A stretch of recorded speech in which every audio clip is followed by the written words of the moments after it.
हरे कृष्णा। सभी भक्तों का स्वागत है हमारे आज के गीतामृत कार्यक्रम में। चौथे अध्याय में दिव्य ज्ञान की व्याख्या, जिसमें हम हमारे पिछले सेटिंग से ये श्लोक क्रमांक 21 लिए। आज इसका भाग दूसरा होगा। निराशीर्यत चित्तात्मा त्यक्त सर्व परिग्रह शारीरम केवलम कर्म कुर्वन्नाप्नोति किल्बिषम्। निराशीर्यत चित्तात्मा त्यक्त सर्व परिग्रह शारीरम केवलम कर्म कुर्वन्नाप्नोति किल्बिषम्। निराशीर्यत चित्तात्मा त्यक्त सर्व परिग्रह शारीरम केवलम कर्म कुर्वन्नाप्नोति किल्बिषम्। अनुवाद ऐसी भक्ति वेदांत स्वामी श्रील प्रभुपाद जी के द्वारा। ऐसा ज्ञानी पुरुष पूर्ण रूप से संयमित मन तथा बुद्धि से कार्य करता है, अपनी संपत्ति के सारे स्वामित्व को त्याग देता है और केवल शरीर निर्वाह के लिए कर्म करता है। इस तरह कार्य करता हुआ वह पाप रूपी फलों से प्रभावित नहीं होता। तो हमारे चर्चा के विषय जो हमने लिए थे पिछली दफा, इन शब्दों की व्याख्या निराशीर्यत चित्तात्मा त्यक्त सर्व परिग्रह न आपनोति किल्बिषम् और शरीर निर्वाह के लिए कर्म करने का महत्व। तो 20वें श्लोक में पूर्ण ज्ञान में स्थित व्यक्ति कर्म करते हुए भी कर्म के नियम से कैसे परे रहता है। तो कर्म के प्रकार, कर्म के नियम, कर्म के परिणाम और इन सब को जानते हुए कैसे कोई पूर्ण ज्ञान में स्थित व्यक्ति इस संसार में अपना जीवन व्यतीत कर सकता है। तो निराशीर्यत चित्तात्मा एक ऐसा व्यक्ति जिसने आशाओं के ऊपर विजय प्राप्त कर ली है, जो आशाओं से परे है, ऐसा व्यक्ति जो निराशा है तथा जीते हुए चित्त वाला है। अब हमने पिछली बार इस का विच्छेदित किया था इस शब्द को कि चेतना को जो जीता हुआ है जो व्यक्ति, वो है यत चित्तात्मा।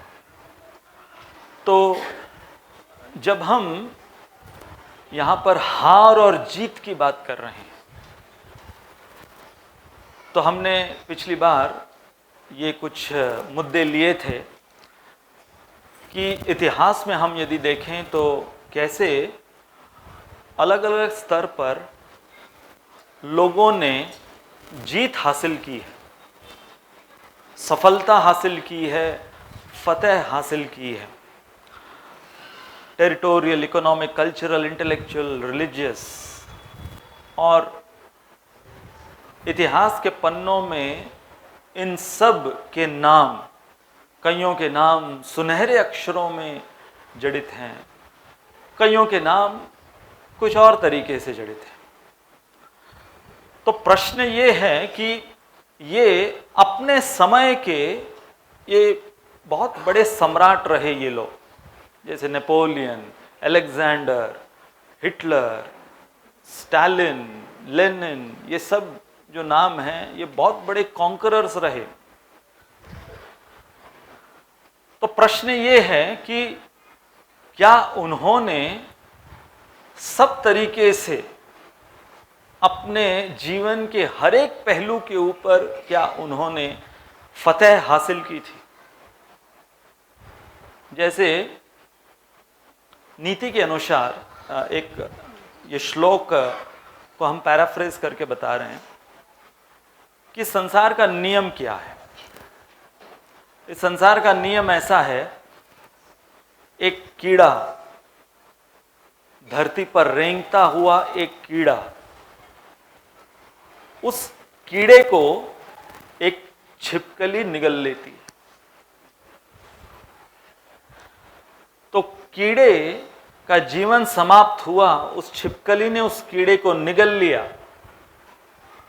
उस छिपकली को एक गिरगिट निगल लेता है जो कि उस छिपकली से बड़ा है।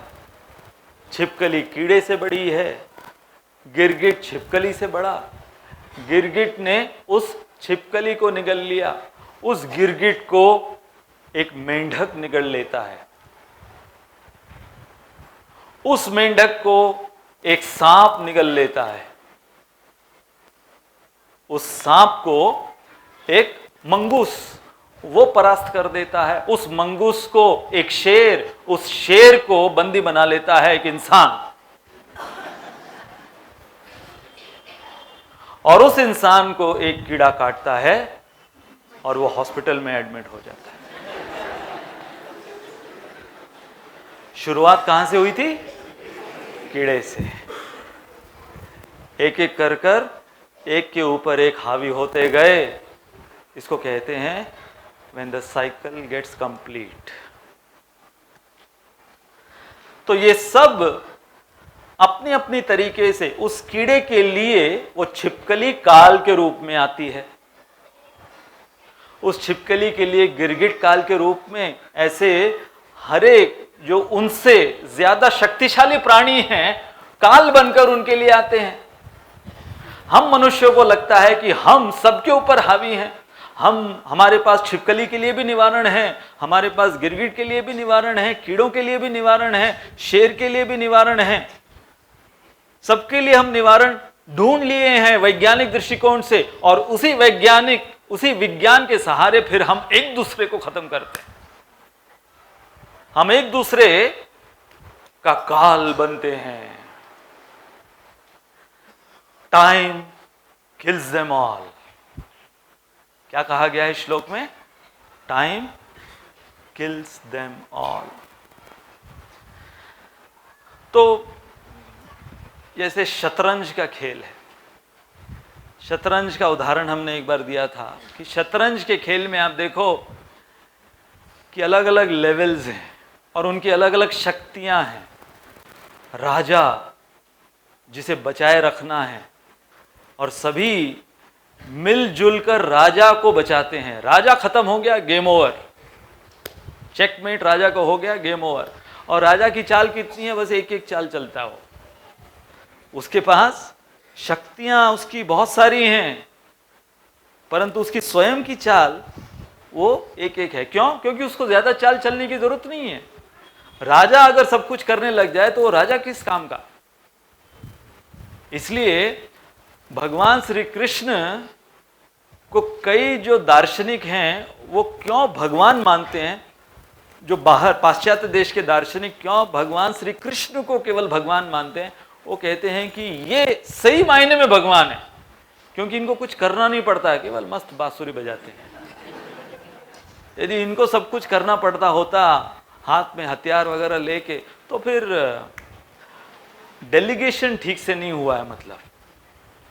तो शतरंज के खेल में वो जो राजा है उसकी सारी शक्तियां सबसे प्रमुख माना जाता है, और सेकंड रो में सारे प्यादे।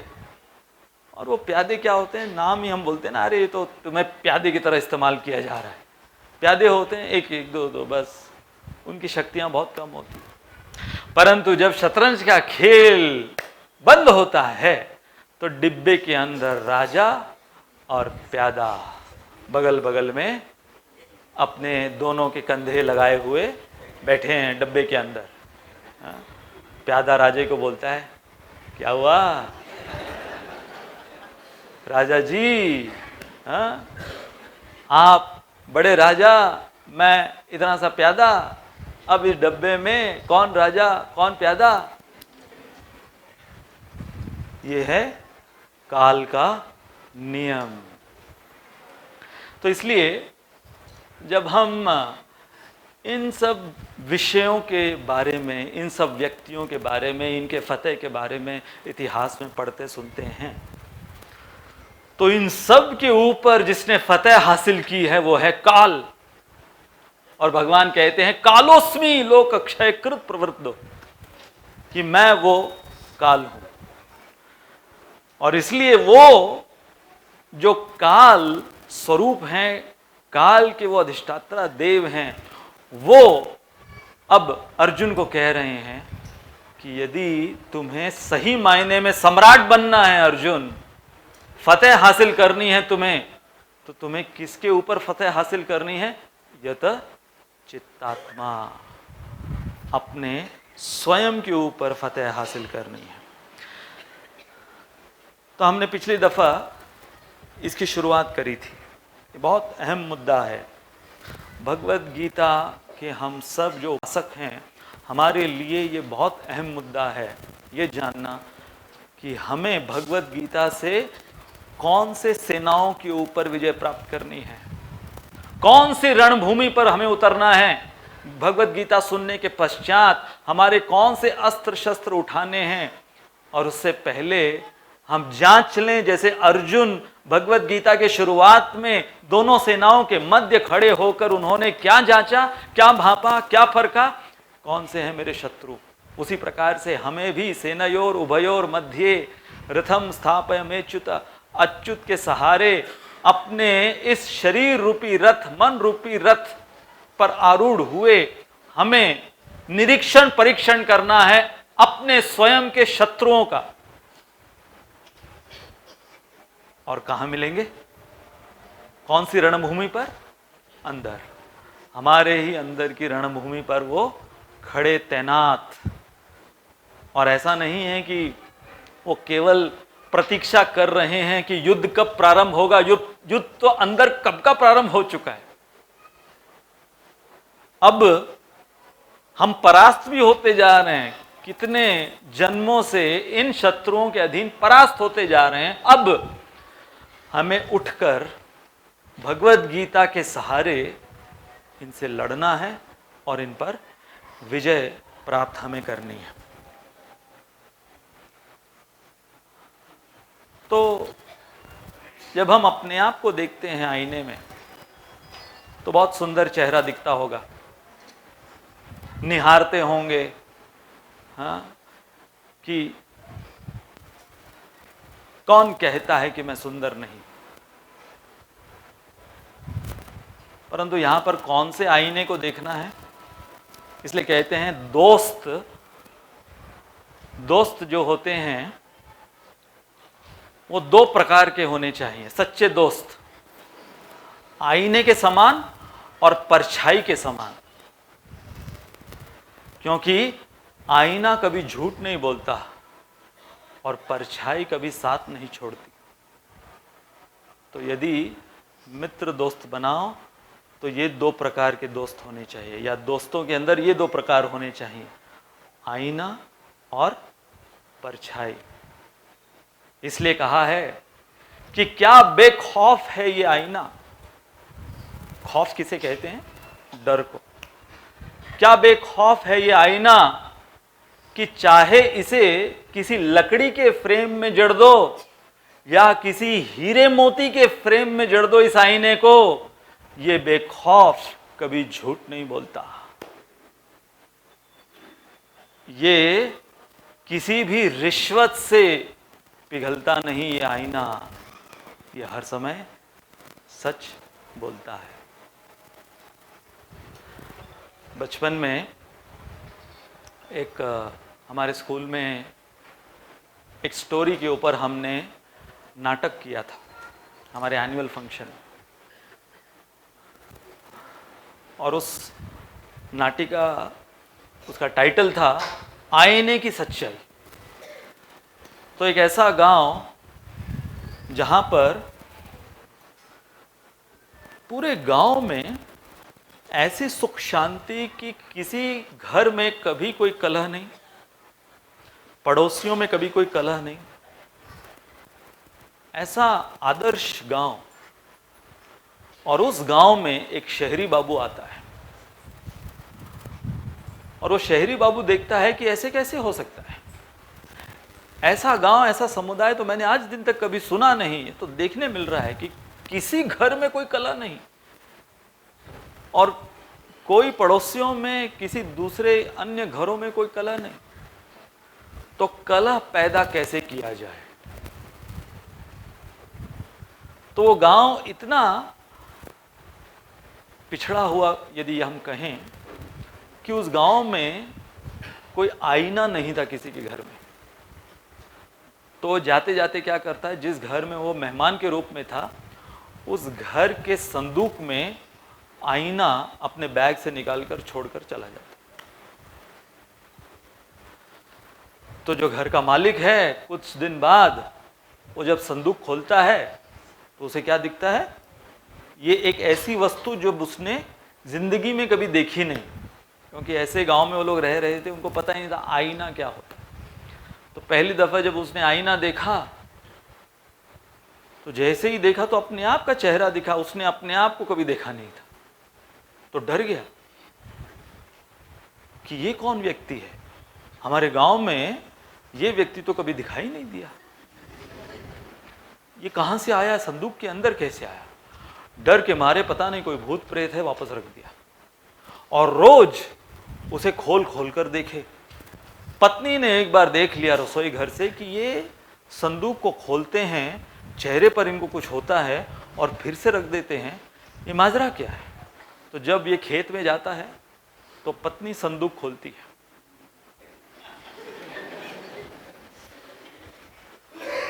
और पत्नी क्या देखती है? अपने स्वयं के चेहरे को देखती है। वो क्या सोचती है? अब समझ में आया माजरा क्या है। तो इसके साथ चल रहा है, हाँ? और वो सच्चाई थी, इसलिए उसका वो नाटक का शीर्षक क्या था? आईने की सच्चाई। वो सच्चाई थी कि हाँ, उसका सारा जो कुछ संबंध, जो कुछ चल रहा था, जो वो देख रही थी आईने के अंदर, उसी के साथ चल रहा है।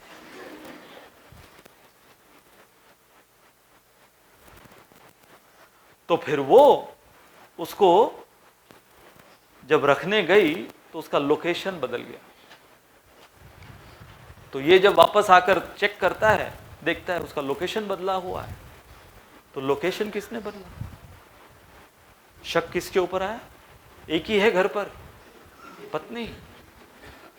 तो वो अब क्या अपने मन में खिचड़ी पका रहा है? ये देखो, ये खिचड़ी पकाना जो है ना, इसलिए कहते हैं कि जब सही खिचड़ी पकती है तो बीमार व्यक्ति स्वस्थ हो जाते हैं, जब किचन में पकती है तो।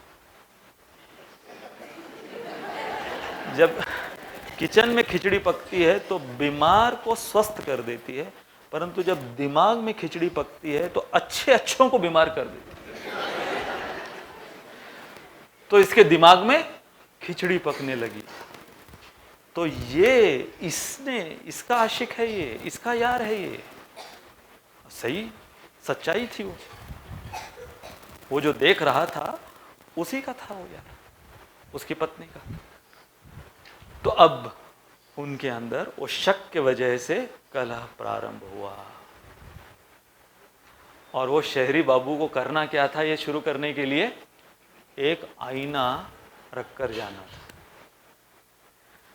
तो बहुत बार क्या होता है, हम सबका सामना कर सकते हैं, सबका सामना कर सकते हैं, परंतु अपने स्वयं का सामना करना वो जान पर आता है। सबके ऊपर विजय, सबके ऊपर हम हावी होकर, सबको इम्प्रेस कर कर, सबको एंटरटेन कर कर, सबको प्रभावित कर कर रख सकते हैं, परंतु जब हम एकांत में अपने आप का सामना करते हैं और जब असलियत समझ में आती है कि हमारी कौन सी क्या औकात है, तो डर लगता है।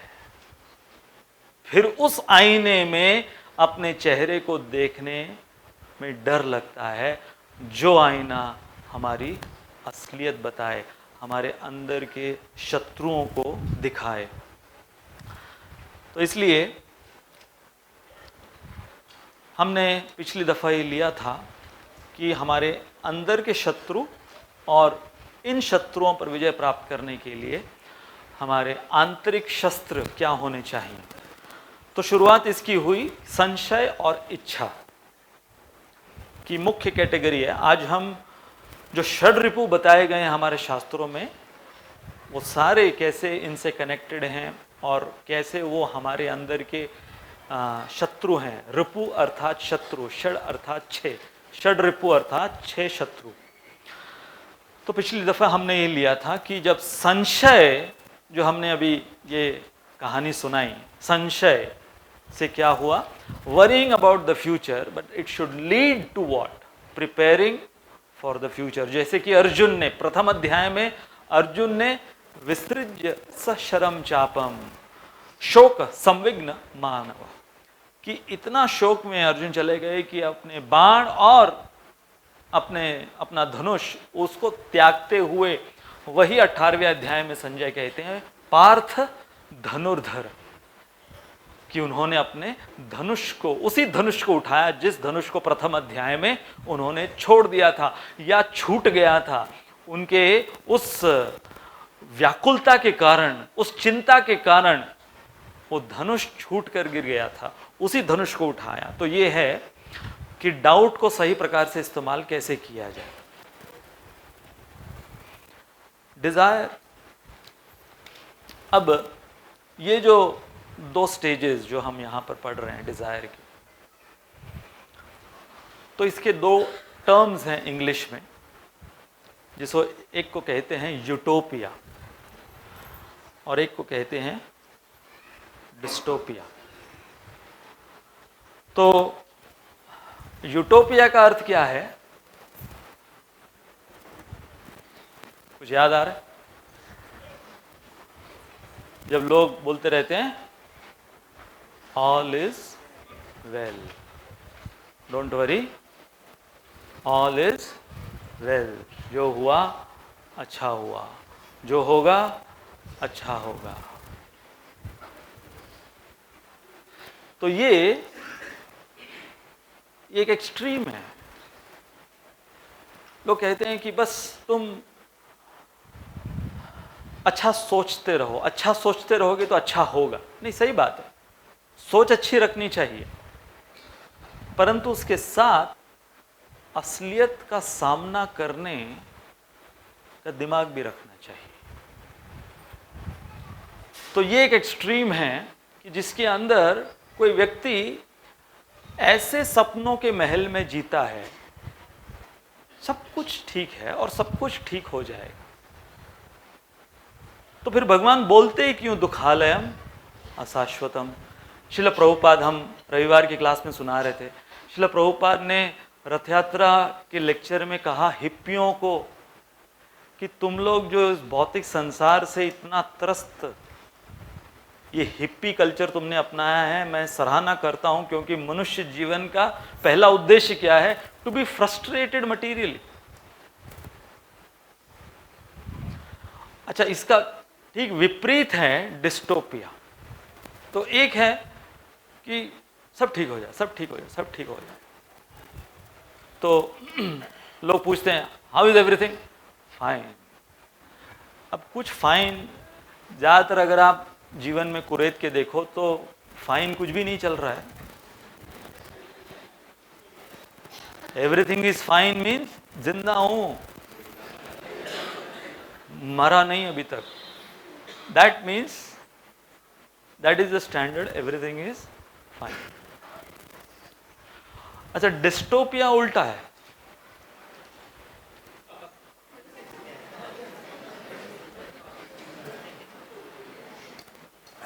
ऑल इज इन वेल,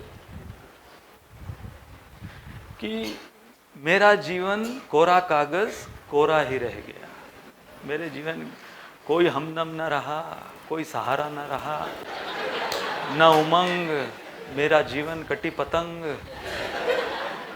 तो ये सब क्या है, ये दूसरा एक्सट्रीम। तो क्या हो रहा है कि हम देखते हैं कि कलयुग के अंदर ये पेंडुलम की तरह इस एक्सट्रीम से उस एक्सट्रीम, इस एक्सट्रीम से उस एक्सट्रीम। इसलिए भगवत गीता का सिद्धांत क्या है? भगवत गीता का सिद्धांत वो है moderation, the path of moderation. भगवान कहते हैं कि इस भ्रांत धारणा में मत जीते रहो इस संसार में कि सब कुछ ठीक रहेगा, सब कुछ ठीक हो जाएगा।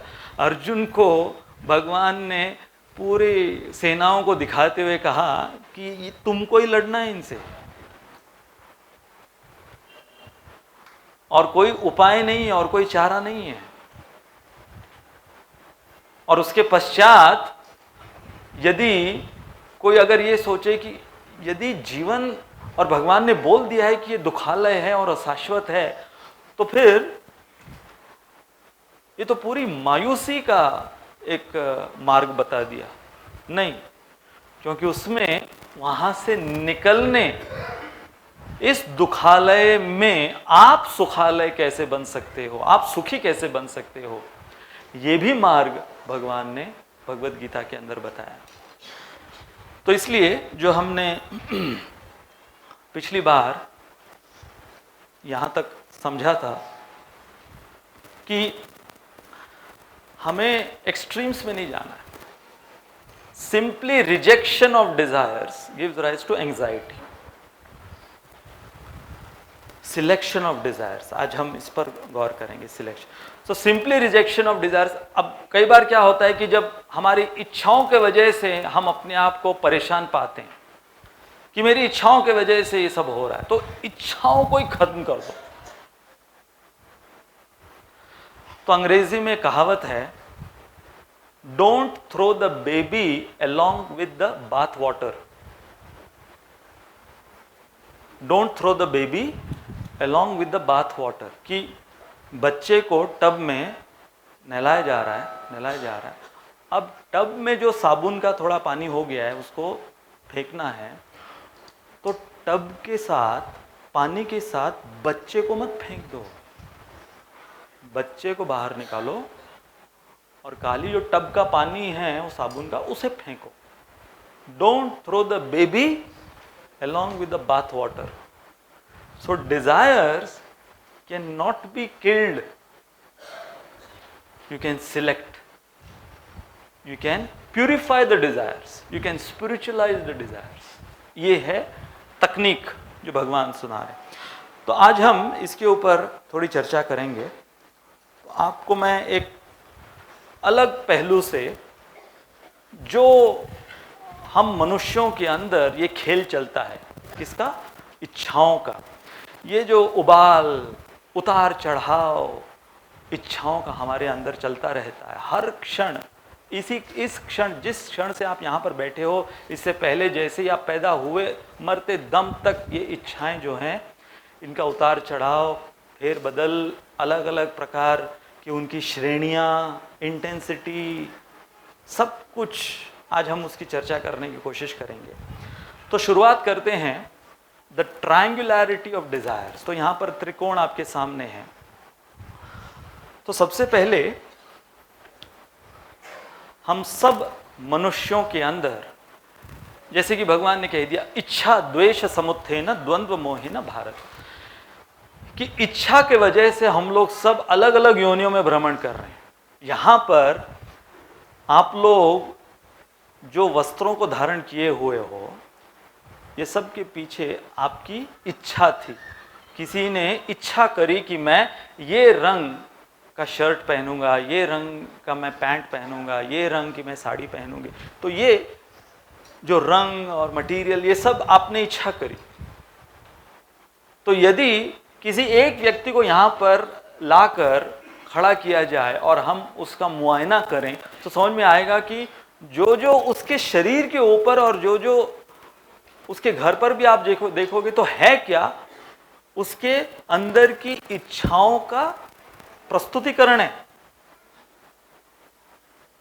और कुछ नहीं है। ऑब्जेक्ट इच्छा और इच्छा का प्रस्तुतिकरण। तो अब इच्छा एक है, वो अगर एक कोना लें, इस त्रिकोण का एक कोना लें, तो दूसरा कोना क्या है? Directly proportionate. हमारी इच्छा का डायरेक्ट कनेक्शन शास्त्रों में किससे बताया गया है?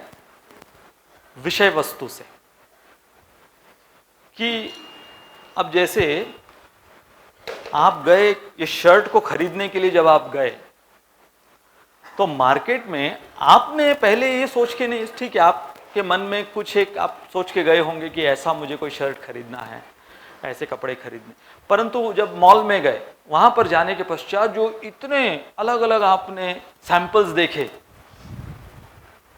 उसके पश्चात हुआ क्या कि आपकी इच्छा के ऊपर एक वस्तु ने प्रभाव किया। तो आप यदि कुछ सोच के गए होंगे, आपने अरे ये तो मेरे एक्सपेक्टेशन से ज्यादा अच्छा है ये, या कई बार आप कुछ एक्सपेक्ट करके जाते हो कि उसके बीच का पूरा भी मेरे एक्सपेक्टेशंस के अनुसार नहीं मिला है और ऐसा भी नहीं कि बिल्कुल नहीं मिला है, तो बीच का। और कई बार आपके एक्सपेक्टेशन से अच्छा प्रोडक्ट दिख गया, तो क्या होता है, वो जो इच्छा है उसका कनेक्शन सेंस ऑब्जेक्ट्स विषय वस्तु के साथ बहुत स्ट्रांगली देखा जाता है। या ये बताया गया है, इवन श्रीमद् भागवत में नारद मुनि कहते हैं, एतद्धि आतुर चित्ताणाम मात्रा स्पर्शे छया मुह। मात्रा अर्थात ये विषय वस्तु और इच्छा, ये इच्छा और वो सेंस ग्रेटिफिकेशन पूरा होने के बीच में, सेंस ऑब्जेक्ट और सेंसेस, सॉरी सेंसेस और सेंस ऑब्जेक्ट्स के बीच में डिजायर, इच्छा, वो कनेक्ट करता है हमारे इंद्रियों को और विषय वस्तु को। तो अब प्रश्न आपके मन में होगा कि दो कोने तो समझ गए, अब ये तीसरा कोना क्या है ऊपर वाला, जो कि ये एक ऐसा कोना है, इसलिए इसको ऊपर वाला कोना हमने पोजीशनिंग दिया उसको, सबसे ऊपर वाला कोना। और ये सबसे ऊपर वाला कोना है थर्ड पार्टी इन्फ्लुएंस। कि कई बार हमारी डिजायर होगी, हमारी इच्छा होगी या न होगी, या कई बार कुछ इच्छा नहीं है, सेंस ऑब्जेक्ट ने भी कोई प्रभाव नहीं डाला हमारे ऊपर, परंतु जब इच्छा नहीं है और सेंस ऑब्जेक्ट ने भी कोई प्रभाव नहीं डाल पा रहा है, तब फिर एक थर्ड पार्टी को लाना पड़ता है। माया देवी क्या करती है, एक थर्ड पार्टी को लाती है इन्फ्लुएंस करने के लिए। और वो थर्ड पार्टी इन्फ्लुएंस क्या है, टिपिकल एग्जाम्पल, आज के दौर का टिपिकल एग्जाम्पल है टीवी के एडवर्टाइजमेंट्स। टीवी के एडवर्टाइजमेंट्स क्या है, आप इत्मीनान से, आपको कोई तकलीफ नहीं है, सब कुछ अवेलेबल है आपके लिए, आप इत्मीनान से आपके घर पे बैठे हो, टीवी ऑन किया, एडवर्टाइजमेंट्स जो चालू हुए, उसके अंदर जो प्रोडक्ट दिखाया गया, बहुत बार आपको जरूरत भी नहीं उसकी, हाँ, आपको उस प्रोडक्ट की कोई जरूरत नहीं है, परफ्यूम या डिओड्रेंट, कोई आप में से बदबू नहीं आ रही है, परंतु एडवर्टाइजमेंट में क्या दिखाया जा रहा है कि तुम जो देख रहे हो इस एडवर्टाइजमेंट को, कितने बदबूदार हो तुम। हमें लगता है अच्छा, सूंघ के देख, बदबूदार। फिर दिखाया जाता है वो बंदा वो डिओड्रेंट यहाँ वहाँ काख में लगा लोगों के घूमता है, और उसके पीछे क्या क्या लोग भाग रहे हैं, तुम देख रहे हो उसको बैठे बैठे, तुम्हें लगता है अच्छा। फिर पत्नी की ओर देखते हो,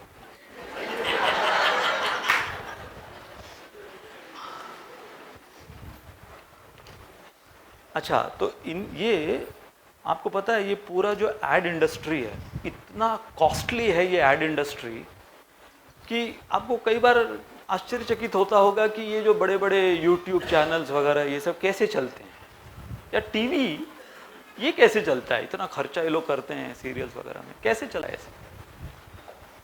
क्योंकि अब ये जो एड इंडस्ट्री है, करोड़ों करोड़ों रुपए इसके अंदर ये लोग डालते हैं, और इसके अंदर ये मनोवैज्ञानिक को बिठाते हैं, ये एडवर्टाइजमेंट्स कैसे बनाने, वो होगा एडवर्टीजमेंट 1 मिनट का या 2 मिनट का या 30 सेकंड का, लेकिन उसके पीछे हो सकता है कि 30-30 घंटे या 3-3 साल गए होंगे उसको डिजाइन करने के लिए।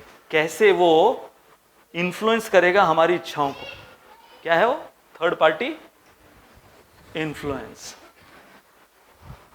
तो पहले क्या हुआ करता था, पहले प्रोडक्ट दिखाए जाते थे कि ये साबुन, ये टिकिया, ये शैम्पू, ये इत्यादि वगैरह सब प्रोडक्ट दिखाए जाते थे।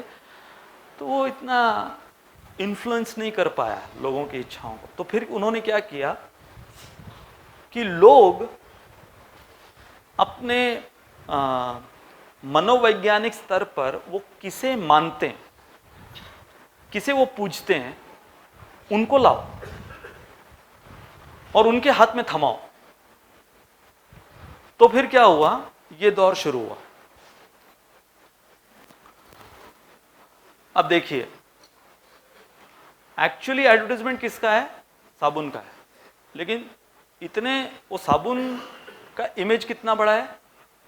पहले साबुन का इमेज बड़ा होता था, अब साबुन का इमेज छोटा हो गया। उस बंदे का इमेज इतना बड़ा कर दिया तो लोग सबसे पहले अगर उसके फैन हैं, अरे ये सिंथॉल लगाता है, अच्छा, और सिंथॉल लगाकर ये इतना चिकना दिखता है। कैसे रिलेट कर रहे हैं? इन्फ्लुएंस हो रहा है। अभी देखो क्या है, ये त्रिकोण, ट्रायंगुलैरिटी ऑफ डिजायर्स क्या है, और उसने देखो क्वेश्चन भी पूछ दिया, साथ में उसके क्वेश्चन भी लगा दिया। मैं सिंथॉल से नहाता हूं रोज, इसलिए मैं इतना बड़ा एक्टर बना हूं। मतलब क्या है?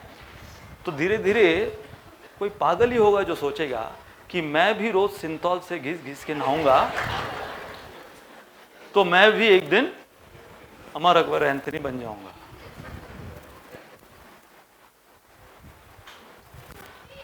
तो आप अगर लॉजिक के दृष्टिकोण से देखो तो कोई कनेक्शन नहीं है। अब ये देखो, चेतक छाप साबुन, नीचे नीचे देखो पहले, गारंटी से बोलता हूं किसी ने पहले नीचे नहीं देखा होगा।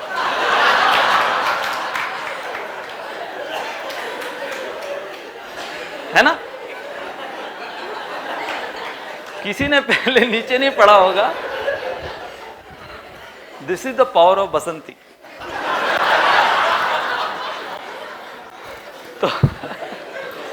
तो अभी देखो, एडवर्टीजमेंट किसका है?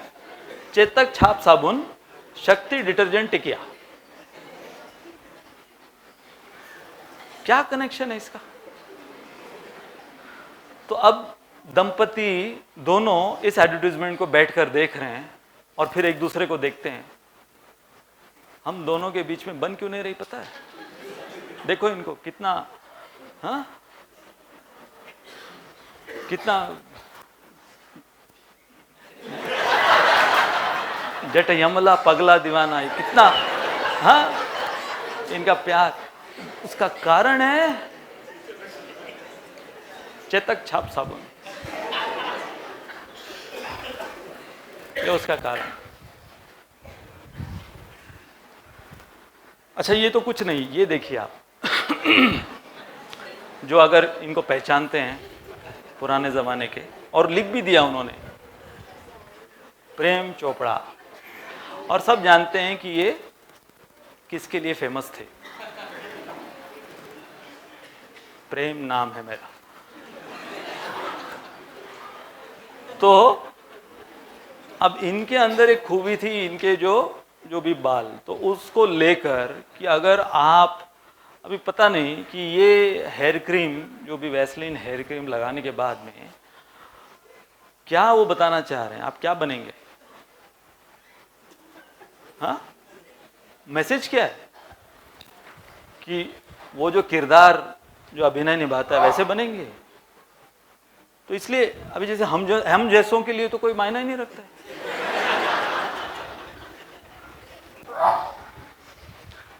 तो यहां तक ठीक था।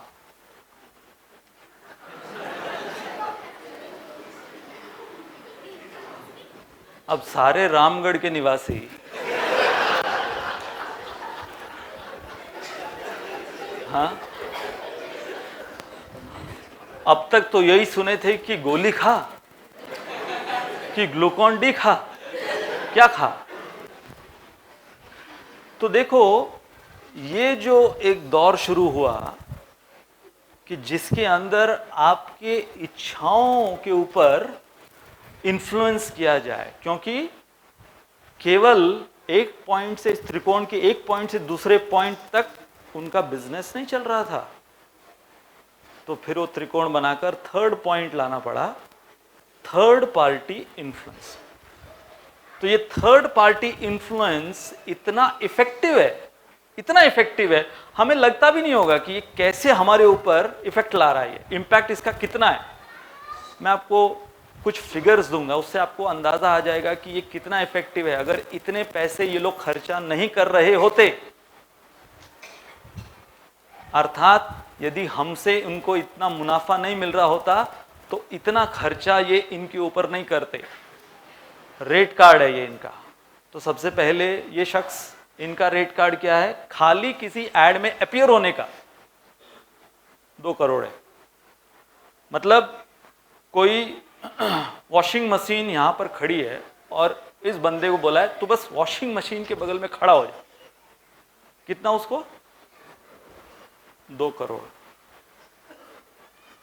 तो सोचो कि यदि इनके पास इतने पैसे हैं कि 2 करोड़ ये उसको दे रहे हैं, तो कितना फायदा उनको हो रहा होगा उसको इस्तेमाल करने में।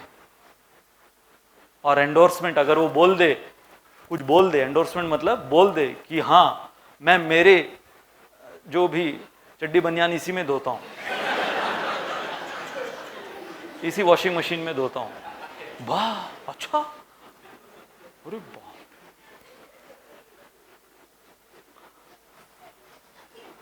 इन महाशय का रेट कार्ड है, अपीयरेंस 3 से 8 करोड़ है, परफॉर्मेंस 3 करोड़, एंडोर्समेंट उतने करोड़। एक और महाशय, ये इनका सब आप पढ़ सकते हैं। तो ये तो मैंने केवल कुछ, अगर एक एक का निकालते जाएं तो पूरा 10 बजे तक कोई रेट कार्ड ही चलता रहेगा। तो मैं क्यों ये सब बता रहा हूं, क्योंकि इन सब के पीछे इतनी बड़ी इंडस्ट्री है। और ये इतनी बड़ी इंडस्ट्री, ये जो त्रिकोण का जो सबसे ऊंचा कोना है वो पॉइंट है इनका, कौन सा, थर्ड पार्टी इन्फ्लुएंस। तो अब क्या किया कि इस एड इंडस्ट्री ने डिजायर और सेंस ऑब्जेक्ट को मिलाने के लिए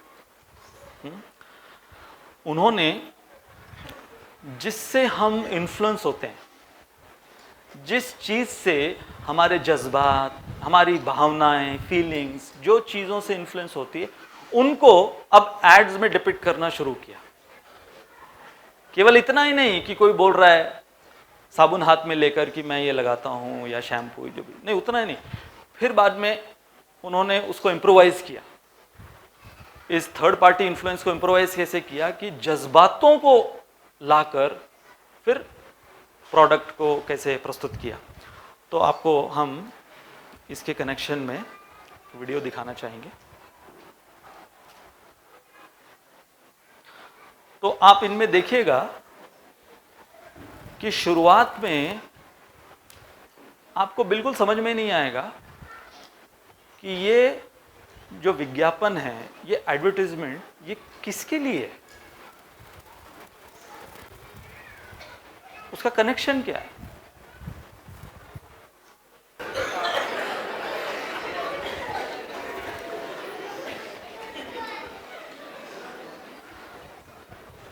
एक बहुत इंटरेस्टिंग एड मैंने देखा, diamonds are useless, get your wife a maid, bookmybuy.com। तो अब वो एक ज़माना था कि कम से कम किस चीज़ का वैल्यू किया जाता था, कम से कम कोई नेकलेस, डायमंड, सोना, इसका वैल्यू किया जाता था। अभी कि बदलते हुए समय के अनुसार जो ज़रूरतें हैं वो बदलती जा रही हैं, जैसे कि अभी मैं जब वेस्ट से आता हूँ यहाँ पर, तो वहाँ पर ये बाई का कॉन्सेप्ट ही नहीं है। अब इंडिया में देखो, इंडिया में तो भर भर कर, मतलब कपड़े के लिए अलग, बर्तन के लिए अलग, हाँ, फिर खाना बनाने के लिए अलग, कितने सारे ऐसे उनके एक घर के अंदर अपने अपने एचओडीज हैं। वो एक घर में वर्मा जी की पत्नी, वर्मा जी पेपर पढ़ रहे थे, पत्नी परेशान, उनकी काम वाली बाई शांताबाई आई नहीं, तो परेशान की 2 दिन हो गए, बिना बताए गई है ये। तीसरे दिन वो आती है, वही सीन है, वर्मा जी पेपर पढ़ रहे हैं, तो ये चिल्ला रही है अपनी बाई शांताबाई को कि तू कहाँ गई थी बिना बताए। मेम साहब, फेसबुक नहीं, आप फेसबुक पे नहीं है, फेसबुक पे मैंने पोस्ट डाला था, कांताबाई के साथ मैं जा रही हूँ लोनावाला, आप फेसबुक पे नहीं पढ़ती। बोला फेसबुक पे? तू फेसबुक पे पोस्ट करके जाएगी? हाँ, साहब ने कमेंट भी किया था, मिस यू शांता।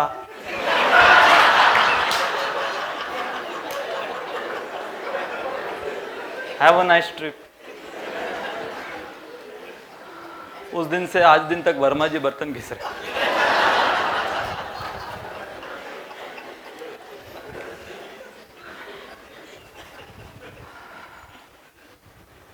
तो अब हम देखेंगे कि ये जो डिजायर्स हैं, इच्छा, तो हम कौन से मुद्दे पर हैं, याद है? द ट्रायंगुलैरिटी ऑफ डिजायर्स, ये त्रिकोण। तो इसमें अगर हम कुछ श्रेणियों को लें, तो सबसे पहली श्रेणी कि एक श्रेणी के डिजायर्स हमारे अंदर, जिसको कहेंगे कोर डिजायर्स, कि जैसे बचपन से बच्चे को भारत में बताया जाता है कि बेटा तू बड़ा होके ये बनेगा, बड़ा होके तुझे ये बनना है, तुझे डॉक्टर बनना है, तुझे इंजीनियर बनना है, तुझे ये बनना है। तो वो उसका बचपन से कोर डिजायर वो बन जाता है कि उसको बड़ा होके क्या बनना है।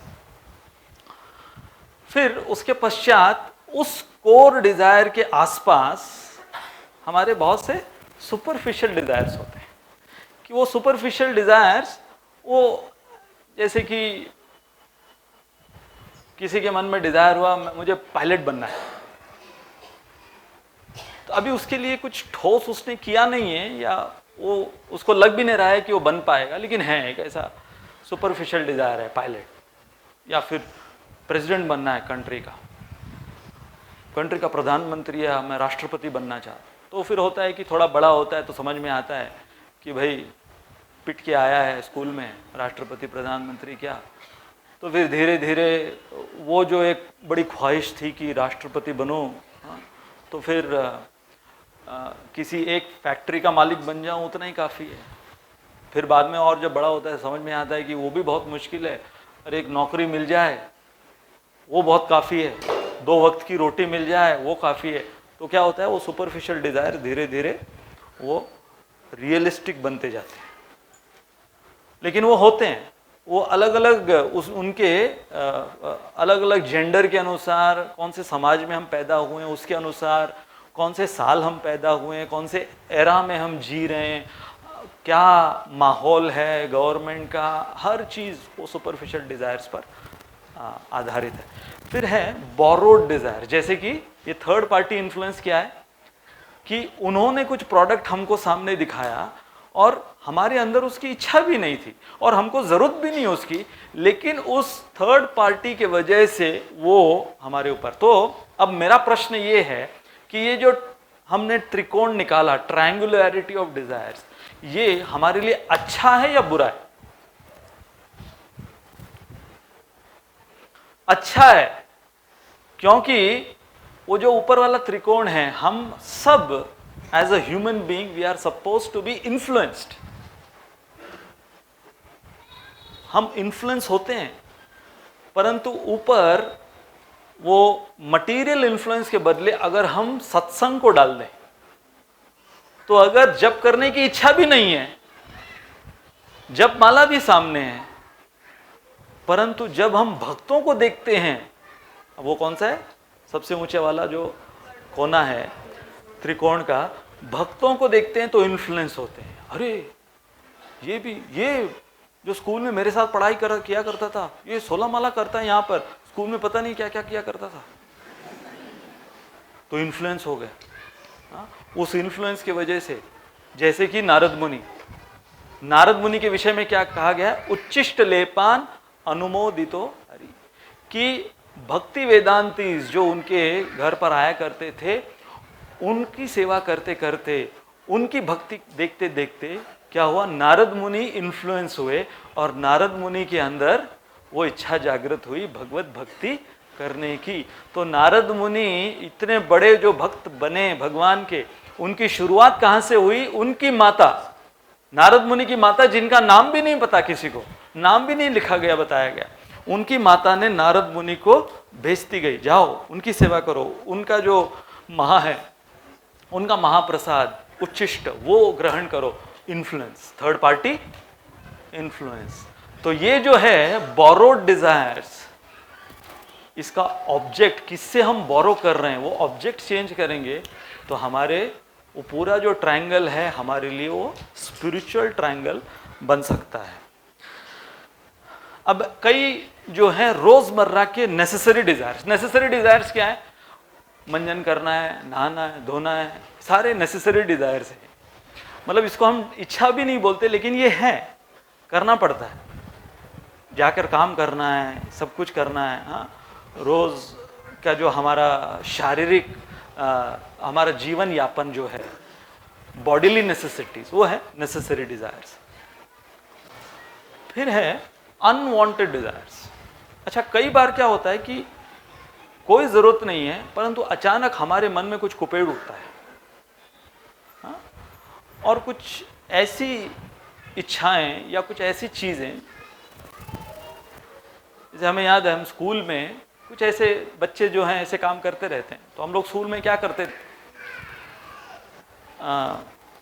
हमारे कॉलोनी से बाहर से बच्चे आते थे कई, तो क्योंकि हमारा तो बिरला की कॉलोनी में स्कूल था, तो हम सब कोई टिफिन वगैरह नहीं लाते थे, क्योंकि स्कूल का टाइमिंग था 10:30 का।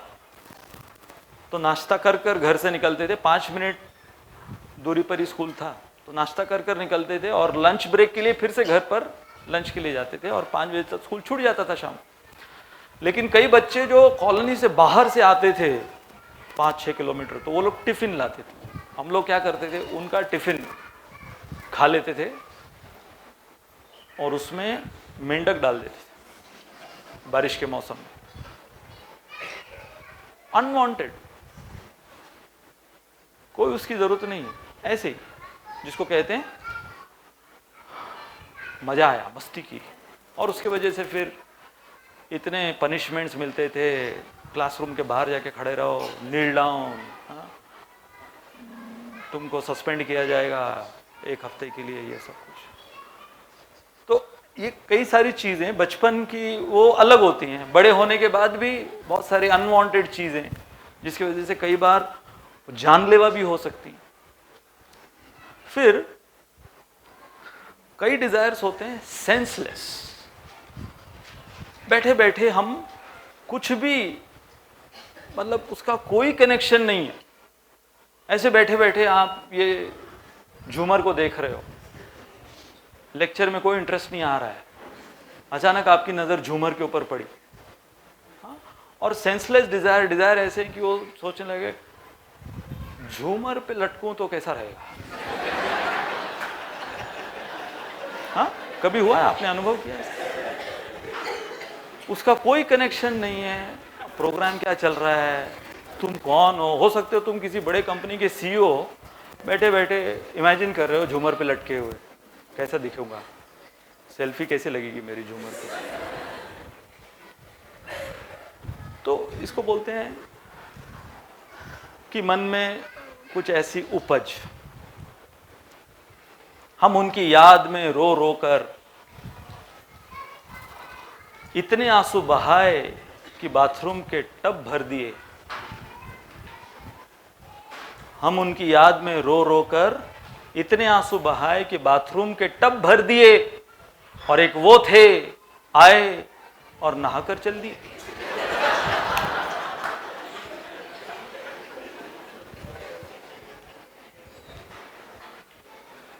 कोई तुक नहीं है। मोहब्बत का रास्ता लंबा जरूर है, मोहब्बत का रास्ता लंबा जरूर है। कोई नहीं, 2 कदम तुम चलो, 2 कदम हम चलें। कोई नहीं, 2 कदम तुम चलो, 2 कदम हम चलें, फिर रिक्शा कर लेंगे।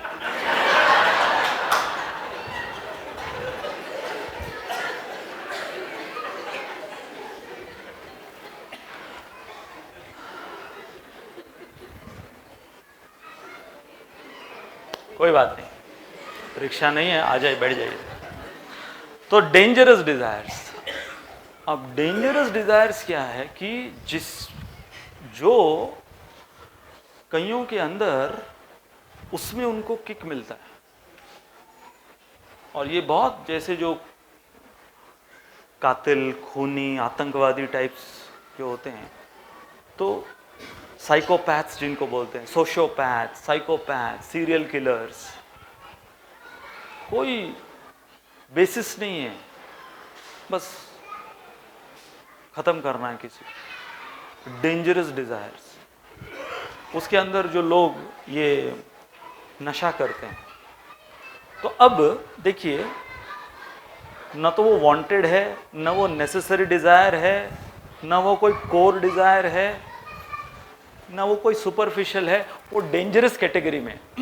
तो जो नशा कर रहे हैं अलग अलग प्रकार का, तो उनको धीरे धीरे उस डेंजरस डिजायर को पूरा करने में एक अलग नशा मिलता है। नशा अलग है, बस उस डेंजरस डिजायर को पूरा करने में एक अलग नशा मिलता है। जैसे ये एक किताब है, इसके ऊपर जो लोग अल्कोहलिक्स होते हैं, जो अपना शराब छुड़वाना चाहते हैं या इतने इनको लत लग गई है शराब की, तो उसमें एक केस बताया गया था वेस्ट का, इस व्यक्ति का। तो ये एक पर्टिकुलर ब्रांड की शराब पिया करता,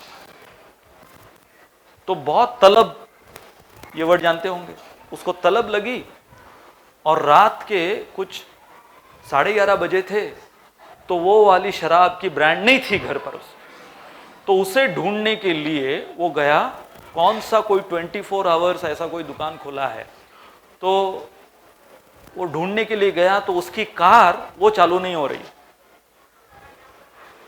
तो चलते हुए, और वो भी सर्दियों के मौसम में बर्फ सब जगह पर है, तो ठिठुरते हुए चलते हुए गया 3 किलोमीटर। वहां पर जाकर देखा उसने, दुकान खुली है, परंतु उसे जो चाहिए वो वाली ब्रांड की शराब नहीं। तो उसने कहा कि यहां से 4 किलोमीटर दूरी पर एक और दुकान है, वहां आपको मिल जाएगी, वो खुली है रात में। और 4 किलोमीटर चल के जाता है वो, ठिठुरता हुआ, उधर जाकर उसको वो मिल जाती है। उसको जो, तो उसको क्या लगा अंदर, मैंने कुछ हासिल किया, कॉन्क्वेस्ट, इतना चलने के बाद मुझे मिल गया जो मुझे चाहिए था, हासिल किया। अब पूरा चलते हुए आ रहा है, तो उसने सोचा कि रास्ते में ही शुरू कर देते हैं, हाँ, इसका जश्न मनाते हैं रास्ते में ही।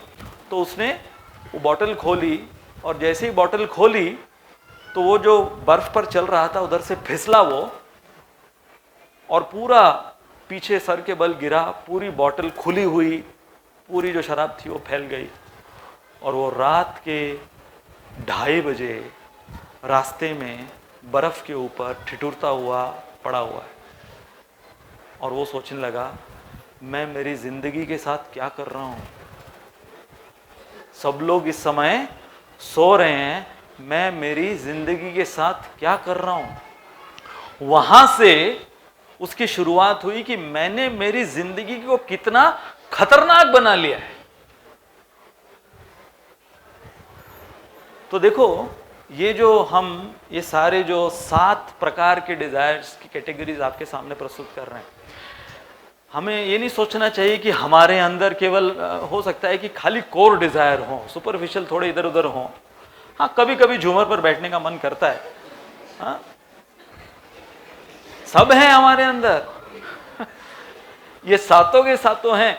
हो सकता है कि कईयों के अंदर इन सब की मात्रा थोड़ी कम होगी, but every one of us we are a combination of the 7 desires. और कई बार टाइम प्लेस सर्कमस्टेंस के अनुसार ये या तो डेंजरस या सेंसलेस, जैसे मान लो कि कोई बहुत सीरियस व्यक्ति है लेकिन कहीं पार्टी में चला गया तो सेंसलेस चीज करना उसे अच्छा लगता है। या हमने देखा है कई लोग जो बहुत ज्यादा टेक्निकल होते हैं, वो बार बार ऐसा ही जीवन जीते हुए, तो उनको ऐसे लोगों से बात करना अच्छा लगता है कि जिनको कोई टेक्निकल जानकारी नहीं है, उनके साथ उनको बातचीत करना बहुत अच्छा लगता है। और जो वैसा जीवन जीते हैं उनको उसका ऑपोजिट, उसका एक्सपोजर बहुत अच्छा लगता है। तो क्या है कि टाइम प्लेस सर्कमस्टेंस के अनुसार भी, अभी जैसे जब आप यहाँ पर आए 7:45 बजे 8 बजे आप आए, तो उस समय जो आपका कोर डिजायर था कि आज गीतामृत सुनना है, हाँ, आज क्या सुनाया जाएगा, आज कौन सा वीडियो दिखाया जाएगा, आज क्या होगा। फिर जैसे ही आप देख रहे हो कि टाइम आपने देखा कि 8:15 हो गए, 8:30 हो गए, 9 हो गए, अभी 9:30 पर कांटा जा रहा है। फिर अभी डिजायर क्या हो रहा है, अभी ये लास्ट पॉइंट ही लगता है, 7वां तो बोल दिया और बाहर भी थोड़ी हलचल सुनाई दे रही है, तो अभी कोर डिजायर से कहां पर आ गया, आज मेनू में क्या होगा। फिर धीरे धीरे ये 1.5 घंटे में आप चेक कर सकते हो कि कितने, इन 7 में से कितने कैटेगरीज का अनुभव आपने इस 1.5 घंटे में कर लिया होगा। तो कल्पना कीजिए कि यदि 1-1.5 घंटे में हमारे मन के अंदर ये डिजायर्स का फेरबदल, उतार चढ़ाव जो हमने बताया, जो ट्रायंगुलैरिटी, और कई बार तो अलग अलग शेप्स होते हैं, हेक्सागन, हाँ, खाली ये ट्रायंगल नहीं, स्क्वायर, रेक्टेंगल, हेक्सागन, अलग अलग प्रकार के उसके पॉइंट्स निकलते रहते हैं। बट मोस्ट एसेंशियल आज का जो टेक होम मैसेज, क्योंकि हम पार्ट 3 में, क्योंकि इस श्लोक में भगवान ने जो अलग अलग लेवल्स पर कैसे हम अपने ऊपर विजय प्राप्त कर सकें उसको बताया भगवान ने। तो अभी तक तो हम केवल किस पर पहुंचे हैं, यत चित्तात्मा, और उसमें जो आपने आज चर्चा की कि हमारी इच्छाएं और विषय वस्तु केवल वही कारण नहीं है, हम जो किसी कार्य में लगते हैं, एक बहुत महत्वपूर्ण कारण है, और वो है influence by the third party. और क्यों वो हमें इस प्रकार का बनाया गया है, क्यों भगवान ने इस सृष्टि को इस प्रकार का बनाया और हम भगवान की सृष्टि में इस प्रकार के बनाए गए हैं, ताकि जब भगवान अवतार लेते हैं, जो कि अब उनकी जन्माष्टमी आ रही है, तो जब भगवान अवतार लेते हैं अपने पार्षदों के साथ और अपने पार्षदों को भेजते हैं, तो हम इस ट्रायंगल का जो सबसे ऊंचा वाला कोना है उसमें हम भगवान को रिप्लेस करें, इस भौतिक संसार की माया शक्ति के बदले भगवान के प्रतिनिधियों को रिप्लेस करें, और उनसे इन्फ्लुएंस होते हुए हम हमारे ये 7 डिजायर्स को कैसे शुद्ध करें। और फिर जो भगवान बोल रहे हैं आज के श्लोक में, जो उन्होंने शुरुआत करी, क्या, निराशिर यत चित्तात्मा, निराशी होते हुए हम अपने चित्त पर विजय प्राप्त करें और उस प्रकार के अपने स्वयं के सम्राट बने। बहुत बहुत धन्यवाद। हरे कृष्ण।